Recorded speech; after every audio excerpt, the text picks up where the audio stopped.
Hello everyone. Now I am going to explain the important questions in Unit 1. That is, first one, definition of company. Second, describe the various types of companies. And third, difference between joint stock company and partnership company. Now the first one, definition of company. As per section 2 subsection 20 of the Companies Act 2013, company means company incorporated under this act or under any previous company law.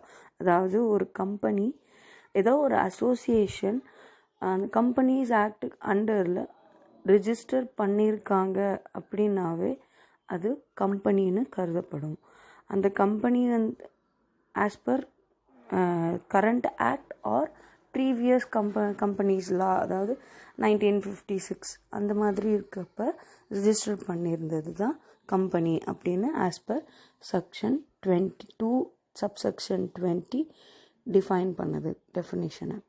Next, according to justice James என்ன சொல்கிறாரு அப்படின்னா, company association of a person, ஒரு group of people ஒரு particular common அப்ஜெக்டிவ்க்கு சேர்ந்து work பண்ணுறாங்க, common அப்ஜெக்டிவ்காக ஒரு association create பண்ணுறாங்க அப்படின்னா அது கம்பெனி அப்படின்னு சொல்கிறாரு. Next, according to events grave என்ன சொல்கிறாரு அப்படின்னா, it's a legal person entity separates from and capable of serving behind the leaves of its members. அதாவது அந்த கம்பெனி மெம்பர்ஸையும் தாண்டி அந்த கம்பெனி வாழும். It is a legal person, it is a artificial person அப்படின்னு சொல்ல வர்றாரு. It is a artificial person, it lives beyond the மெம்பர்ஸையும், அதாவது அந்த கம்பெனி மெம்பர்ஸையும் தாண்டி it will be live in this act, in this world, okay. These are the definitions of a company. Next, describe the various types of companies or classifications of companies. We have 5 different types of companies. The first one is incorporation, second is membership, third is member liability and control and nationality. Okay, now we will see under incorporation. First one is chartered company. Chartered company, the company ruled by a royal person, ஒரு ராஜா மூலமா company ஆள்றது. அதாவது இந்த British காலத்துலலாம் பார்த்தீங்கன்னா அவங்க British தான் அந்த Indian கம்பெனியை ஆண்டுக்கிட்டு இருப்பாங்க. அந்த மாதிரி ஒரு கம்பெனி, அதை ஃபார் எக்ஸாம்பிள் சொல்லணும் அப்படின்னா ஈஸ்ட் இந்தியா கம்பெனி நம்ம கேள்விப்பட்டிருப்போம். அந்த ஈஸ்ட் இந்தியா கம்பெனியை பிரிட்டிஷ் காலத்தில் they all ruled the company. So அந்த மாதிரி கம்பெனிஸை நம்ம சார்ட்டர்ட் கம்பெனின்னு சொல்லுவோம். இப்போ அந்த மாதிரி கம்பெனி எதுவுமே இல்லை. But on that time East India company வந்து 16th சென்ச்சுரியிலேருந்து 19th சென்ச்சுரி வரைக்கும் நம்ம இந்தியாவில் இட்ஸ் ரன்டு. ஸோ அந்த மாதிரி ஒரு கம்பெனியை தான் என்னன்னு சொல்லுவோம்னா chartered company, ruled by the raja or rani, அந்த மாதிரி பர்சன்ஸ். அவங்க ரூல் பண்ணுற, நான் சொல்கிறது தான் அந்த கம்பெனி செய்யணும் அப்படிங்கிற மாதிரி ரூல் பண்ணுற கம்பெனியாக தான் இருக்கிற கம்பெனியை தான் என்னன்னு சொல்லுவோம் அப்படின்னா சார்ட்டர்ட் கம்பெனின்னு சொல்லுவோம். The second one is statutory company. Statutory அப்படின்னாவே ஸ்பெஷல் ஆக்ட் ஆஃப் பார்லிமெண்ட், அதாவது பார்லிமெண்ட்டில் டிசைட் பண்ணுவாங்க இந்த கம்பெனியை ஆரம்பிக்கலாம், இந்த கம்பெனியை இந்த மாதிரி பண்ணணும், இந்த கம்பெனியோட ஸ்ட்ரக்சர்ஸ் இப்படி இருக்கணும், இந்த கம்பெனியில் இதெல்லாம் இப்படி இருக்கணும்னு பார்லிமெண்ட்டில் பேசி முடிவு பண்ணி they will start the company, they will run the company.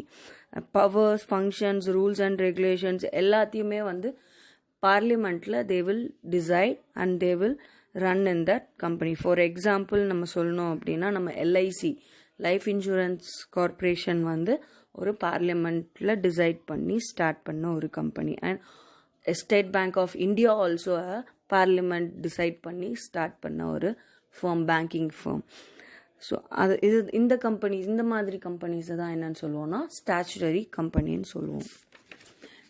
Next association not for profit, அதாவது நான் ப்ராஃபிட் ஆர்கனைசேஷன். நம்ம படிச்சிருப்போம் ஆல்ரெடி. நான் ப்ராஃபிட் ஆர்கனைசேஷன் அப்படிங்கிறது தான் அசோசியேஷன் நாட் ஃபார் ப்ராஃபிட். அதாவது இப்போது ஒரு சேரிட்டிக்காக ஸ்டார்ட் பண்ணுற company, most of the association வந்து எப்படி இருக்கும்னா சங்கம் சொல்லுவாங்க இல்லையா, அந்த மாதிரி சங்கத்தினால உருவாக்குற ஒரு கம்பெனியாக இருக்கும். அது அசோசியேஷனை நாம் கம்பெனின்னு ரிஜிஸ்டர் பண்ணியிருக்கோம் அப்படின்னா it is consider as a company, நான் ப்ராஃபிட் ஆர்கனைசேஷன், நான் profit company. Okay, for example அனாதை இல்லம், முதியோர் இல்லம், சேரிட்டிக்காக ஸ்டார்ட் பண்ணுற many associations are also called as association not for profit.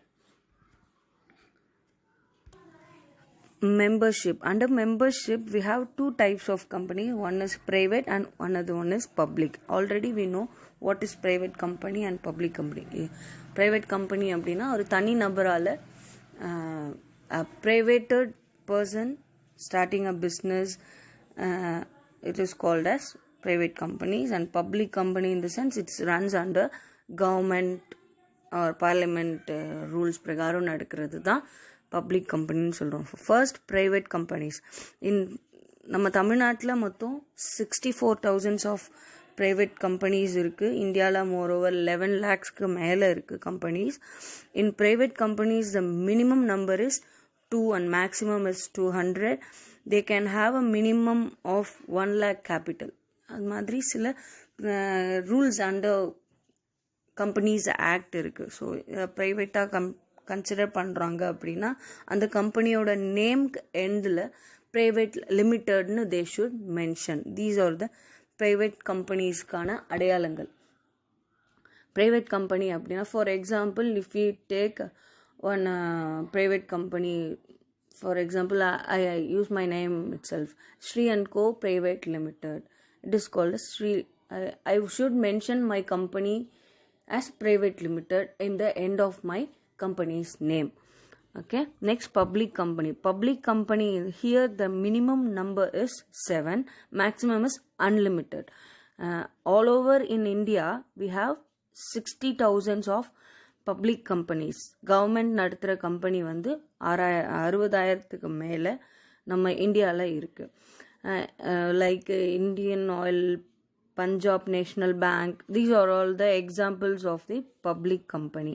So public company அப்படின்னா உங்களுக்கு என்னன்னு தெரிஞ்சிச்சு. So next will move on to members liability. Under members liability we have limited by shares, limited by guarantee and unlimited company. Now limited by shares. Limited by shares means most of the registered companies are limited by shares. And it must have a share capital and the member know of their liability in the company. அதாவது அந்த ஷேர்னா என்னன்னு தெரியும் இல்லையா? So அந்த ஒரு shares மூலியமாக company ஆரம்பிக்கிறது தான் என்னன்னு சொல்கிறோன்னா லிமிட்டட் பை ஷேர்ஸ்ன்னு சொல்கிறோம். அந்த லிமிட்டட் பை ஷேர்ஸ்க்கு என்ன அர்த்தம் அப்படின்னா அந்த மெம்பர்ஸோட ஷேர்ஸ் எவ்வளோ இருக்கோ, இப்போ 5,000 ரூபாய்க்கு அவன் ஷேர் வாங்குறான் அப்படின்னா அந்த 5,000 ரூபாய்க்கான உரிமை தான் அவனுக்கு அந்த கம்பெனியில் இருக்குது. அந்த அளவுக்கு தான் அவனால் அந்த கம்பெனியை லைபிள் அந்த ஒர்க் அந்த கம்பெனியில் உரிமை எடுத்துக்க முடியும். Liability in that company.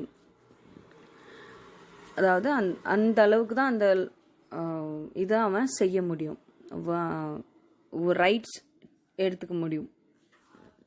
Next for example one member 500 ஷேர்ஸை வாங்குறாங்க அப்படின்னா அவருக்கு அந்த 5,000 ரூபாவோட இது மட்டும்தான் அவரால் ரெஸ்பான்சிபிள் ஆக முடியும். அந்த கம்பெனி வந்து அந்த 5,000 ரூபாய்க்கு தான் அந்த பர்சனுக்கு ரெஸ்பான்சிபிளாக இருக்க முடியும். Exactly want to say means that company is liable to pay only 5,000 for that member. அதுக்கு மேலே அந்த மெம்பருக்கும் கம்பெனிக்கும் எந்த சம்மந்தமும் கிடையாது. Okay, now you can understand, right? So next is limited by guarantee. Limited by guarantee in the sense if a company comes to situation of winding up, இப்போ அந்த கம்பெனியால் சுத்தமாக முடியாது, இதுக்கு மேலே ரன் பண்ணவே முடியாது, இந்த கம்பெனியை நாம் வைண்ட் அப் பண்ணிடலாம் அப்படிங்கிற சூழ்நிலையில் அந்த கம்பெனி மெம்பர்ஸ் யாராவது ஒருத்தர் நான் டேக் கேர் பண்ணிக்கிறேன் இந்த கம்பெனியை, I will take care of this company அப்படின்னு சொல்லி அதை டேக் ஓவர் பண்ணி அவர் கேரண்டி கொடுக்குறாரு. லிமிட்டட் பை கேரண்டி மீன்ஸ் நான் இந்த கம்பெனியை பார்த்துக்கிறேன் அப்படின்னு சொல்லி கேரண்டீட் பண்ணுறது தான் limited by guarantee. Unlimited company in the sense legal liability of the members or shareholders is not limit. அதாவது லிமிட்டாக இருக்காது. மீன்ஸ் நான் என்ன வேணால் என்னோட லீகல் ஷேர்ஸ் நான் எவ்வளோ வேணால் போடலாம், எவ்வளோ அமௌண்ட் வேணால் போடலாம். அதுதான் என்ன சொல்கிறாங்கன்னா legal liability of the member or shareholder is not limit. That is to meet the அதாவது இப்போது என்னால் என் கம்பெனியில் வேறு சுச்சுவேஷன் என்னோட அசெட்ஸு என்ன பண்ணாலும் என்னோட கம்பெனியோட லயபிலிட்டி முடியல அப்படிங்கிற பட்சத்தில் I can use my assets and I settle the outstanding financial liability. என்னோட அசெட்ஸ் என்னோட மொத்த கம்பெனி அதாவது லிமிட்டடாக இந்த அளவுக்கு தான் என்னால் இது பண்ண முடியும், செட்டில்மெண்ட் பண்ண முடியும் இல்லாமல் என்னோட அசெட்ஸை யூஸ் பண்ணியும் I can settle the liability of my outstanding financial liability. Next, control in the sense controlling that company. அது 3 இருக்கு. One is government company, holding company and subsidiary company. Government company in the sense more than 51% of the shares will hold by the government. That is called as government company. அதாவது 51% shares அந்த கம்பெனிக்கு government கொடுத்துருக்கோம். அந்த மாதிரி government கொடுத்துருக்கிறது தான் நம்ம என்ன சொல்கிறோம்னா கவர்மெண்ட் கம்பெனின்னு சொல்கிறோம். ஸோ அங்கே ஃபார் எக்ஸாம்பிள் பார்த்தோம் அப்படின்னா நம்மளாம் பெல் கம்பெனி கேள்விப்பட்டிருப்போம் இல்லையா, அந்த பெல் கம்பெனி இல்லை கோல் இண்டியா லிமிடெட் இதெல்லாம் பார்த்திங்கன்னா கவர்மெண்ட் கம்பெனின்னு சொல்லுவோம். Both the central and state or both the government also can, அதாவது 2 கவர்மெண்ட்டுமே போடலாம், இல்லை 2 கவர்மெண்ட் தனித்தனி. சென்ட்ரல் கவர்மெண்ட் 51% போட்டிருந்தாங்க அப்படின்னா அது central government company, state government 51% போட்டிருந்தாங்கன்னா அது ஸ்டேட் கவர்மெண்ட் கம்பெனி. இல்லை 2 பேருமே சேர்ந்து சென்ட்ரல் அண்ட் ஸ்டேட் கவர்மெண்ட் 51% சேர்ந்து போட்டிருந்தாங்க அப்படின்னா it is also called as government company. Next, a holding company. Holding company in the sense if one company is not having sufficient fund or else இழுத்து மூடுற some சுச்சுவேஷனில் இருக்குது, wind up பண்ணுற சுச்சுவேஷனில் இருக்குது அப்படின்னா அந்த கம்பெனியை டேக் ஓவர் பண்ணி வச்சுக்கிறது தான் ஹோல்டிங் கம்பெனின்னு சொல்லுவோம். அதாவது if that company is not able to run their business, one big company can buy that company and they hold the company. அதாவது ஃபார் எக்ஸாம்பிள் இப்போ சொல்லணும் அப்படின்னா நம்மளோட ஊபர் ஈட்ஸ் அப்படின்னு சொல்லி ஒன்று நம்ம நடத்திட்டு இருந்தாங்க இல்லையா, அந்த கம்பெனி ஊபர் ஹீட்ஸை இப்போ ஊபர் ஹீட்ஸ் ஒழுங்காக போகலை. ஸோ என்ன பண்ணாங்க, ஜொமேட்டோ ஊபர் ஹீட்ஸை வாங்கிட்டாங்க. ஸோ அது இங்கே Zomato is a holding company. So next, subsidiary company. The subsidiary company is which the company not having அந்த சஃபிஷியண்ட்டாக இல்லைன்னு சொன்னோம் இல்லையா, அந்த கம்பெனி எந்த கம்பெனியை ஹோல்டிங் கம்பெனி எதை ஹோல்ட் பண்ணுதோ அந்த கம்பெனி தான் என்னன்னு சொல்லுவோம் சப்சிடரி கம்பெனி. இந்த எக்ஸாம்பிள் வச்சு சொல்லுனதுல ஈஸியாக புரியும். Zomato is a holding company, then Uber eats is a subsidiary company. So எந்த கம்பெனியை ஹோல்டிங் கம்பெனி எடுத்துக்குதோ அந்த கம்பெனியை தான் என்னன்னு சொல்கிறோம் சப்சிடரி கம்பெனி அப்படின்னு சொல்கிறோம். These are the control over types of கம்பெனிஸில் கண்ட்ரோலில் under government company, holding company and subsidiary company. Next is nationality in the sense அதுலேயே உங்களுக்கு நேம்லேயே புரியும், domestic company, foreign company and multinational company. Domestic company in the sense register under our country, நம்ம கண்ட்ரியில் register பண்ணுற கம்பெனியை தான் என்னன்னு சொல்லுவோம் டொமஸ்டிக் கம்பெனின்னு சொல்லுவோம். நெக்ஸ்ட் ஃபாரின் கம்பெனி, வெளிநாட்டில் ரிஜிஸ்டர் பண்ணியிருக்க கம்பெனியை ஃபாரின் கம்பெனின்னு சொல்லுவோம். நெக்ஸ்ட் மல்டிநேஷ்னல் கம்பெனி, அதாவது மல்டிநேஷ்னல் கம்பெனி அப்படின்னா நம்ம கண்ட்ரிலையும் இருக்கும், அதர் கண்ட்ரி ஃபாரின் கண்ட்ரீஸ்லையும் இருக்கும், ரெண்டுத்துலேயும் ரிஜிஸ்டர் பண்ணி ரெண்டுத்துலேயுமே நடத்திக்கிட்டு இருக்க மல்டிநேஷ்னல் கம்பெனி, எம்என்சின்னு சொல்லுவோம் ஷார்ட் ஃபார்மில். எல்லா கண்ட்ரிலையுமே இருக்கிற ஒரு கம்பெனியை தான் மல்டிநேஷ்னல் கம்பெனின்னு சொல்லுவோம். இப்போ ஃபார் எக்ஸாம்பிள் மல்டிநேஷ்னல் கம்பெனிக்கு நம்ம நிறைய விஷயங்கள் எடுத்துக்கலாம். நம்மளோட cellphone networks, Airtel and Coca Cola drinkings, Coca Cola, Pepsi, இதெல்லாம் பார்த்தீங்கன்னா மல்டிநேஷ்னல் கம்பெனி, எல்லா கண்ட்ரிலையுமே அவைலபிளாக இருக்கிற ஒரு விஷயம். That is called as multinational company. These are the types or classifications of the company. Now the third question is difference between joint stock companies and partnership company. Meaning, the partnership company means two or more people, ரெண்டு பேருக்கு மேலே ஒரு சேர்ந்து ஒரு business ஆரம்பித்து அந்த பிஸ்னஸில் gain profit அது மாதிரி ஏர்ன் பண்ணாங்க அப்படின்னா it is partnership firm. And joint stock company அப்படின்னா it's a voluntary association, artificial பர்சனாக க்ரியேட் பண்ணி, அதாவது ஒரு கம்பெனி ஒரு அசோசியேஷனாக ஆர்டிஃபிஷியல் பர்சனாக க்ரியேட் பண்ணி அண்டர் லா லீகலாக அதை ரிஜிஸ்டர் பண்ணி காமன் சீல் வச்சு நிரந்தரமாக நடத்துறதுக்கு பேர் தான் joint stock company. Then formation means it is relatively easy. நம்ம ஃப்ரெண்ட்ஸ், இப்போ பார்ட்னர்ஷிப்னால் நம்ம ஃப்ரெண்ட்ஸு, நம்மளோட கூட இருக்கவங்க ரிலேட்டிவ்ஸ், அவங்களெல்லாம் தான் பார்ட்னர்ஸாக சேர்ப்போம் இல்லையா. ஸோ பார்ட்னர்ஷிப்னும் போது அது லீகல் ஃபார்மாலிட்டிஸும் கொஞ்சம் கம்மியாக இருக்கும். Formation of joint stock company is little bit difficult and too many legal formalities are there. Next, capital. It can raise limited capital in partnership due to limitation on the number of members and their capacity. அவங்களோட capacity அதெல்லாம் வந்து கம்மியாக இருந்தால் போதும். In the case of joint stock company, it can raise large capital due to large members. எவ்வளோ பேர் இருக்காங்களோ அதுக்கேற்ற மாதிரி they should need they will put their capital. So அதுக்கேற்ற மாதிரி பிஸ்னஸ் பெருசாக இருக்கும். ஓகேவா. Next ownership and management. Ownership is management is both are same. ரெண்டுத்துக்குமே ஒரே மாதிரி. there is no difference in ownership and management. Next, sixth point is flexibility. More flexible compare to joint. நமக்கு இன்னும் ஃப்ளெக்சிபிளாக இருக்கும். ஏன்னா அது நம்ம பார்ட்னர்ஷிப் பொறுத்த வரைக்கும் அது என் கம்பெனி, என்னோட இது அப்படிங்கிற மாதிரி ஃப்ளெக்சிபிளாக இருக்கும். லீகல் ஃபார்மாலிட்டிஸும் கம்மிங்கிறதுனால கொஞ்சம் ஈஸியாக ஃப்ளெக்சிபிளாக we can go with that. And joint stock கம்பெனியில் ஃப்ளெக்சிபிள் கொஞ்சம் கம்மியாக தான் இருக்கும் compare to partnership form.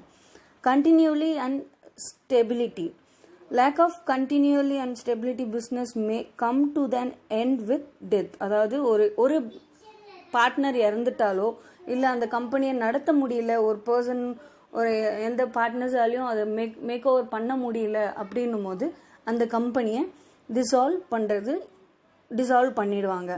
Compare to joint stock company, it is a continuous and stable business does not come to and without court வந்து முடிவு பண்ணாமல் அது வந்து எண்ட் கொண்டு வரவே மாட்டாங்க. ஒரு கம்பெனியை வைண்டிங் அப் பண்ணுறது அவ்வளோ சுலபமாக, ஒரு மெம்பர் இறந்துட்டாரு இல்லை முக்கியமான ஆள் இல்லை அப்படின்னு சொல்லி எண்ட் பண்ணவே முடியாது.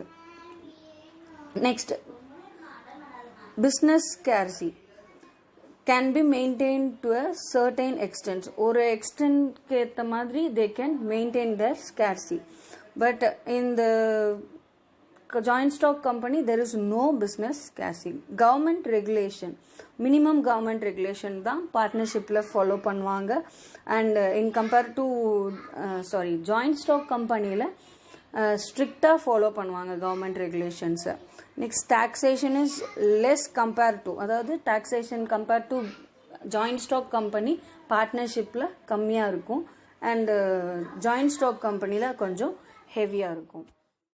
Thank you everyone. Thanks for this opportunity. I am A. Sridevi, Assistant Professor, Department of Commerce, Dr. MGR Education Research and Institute. Thank you.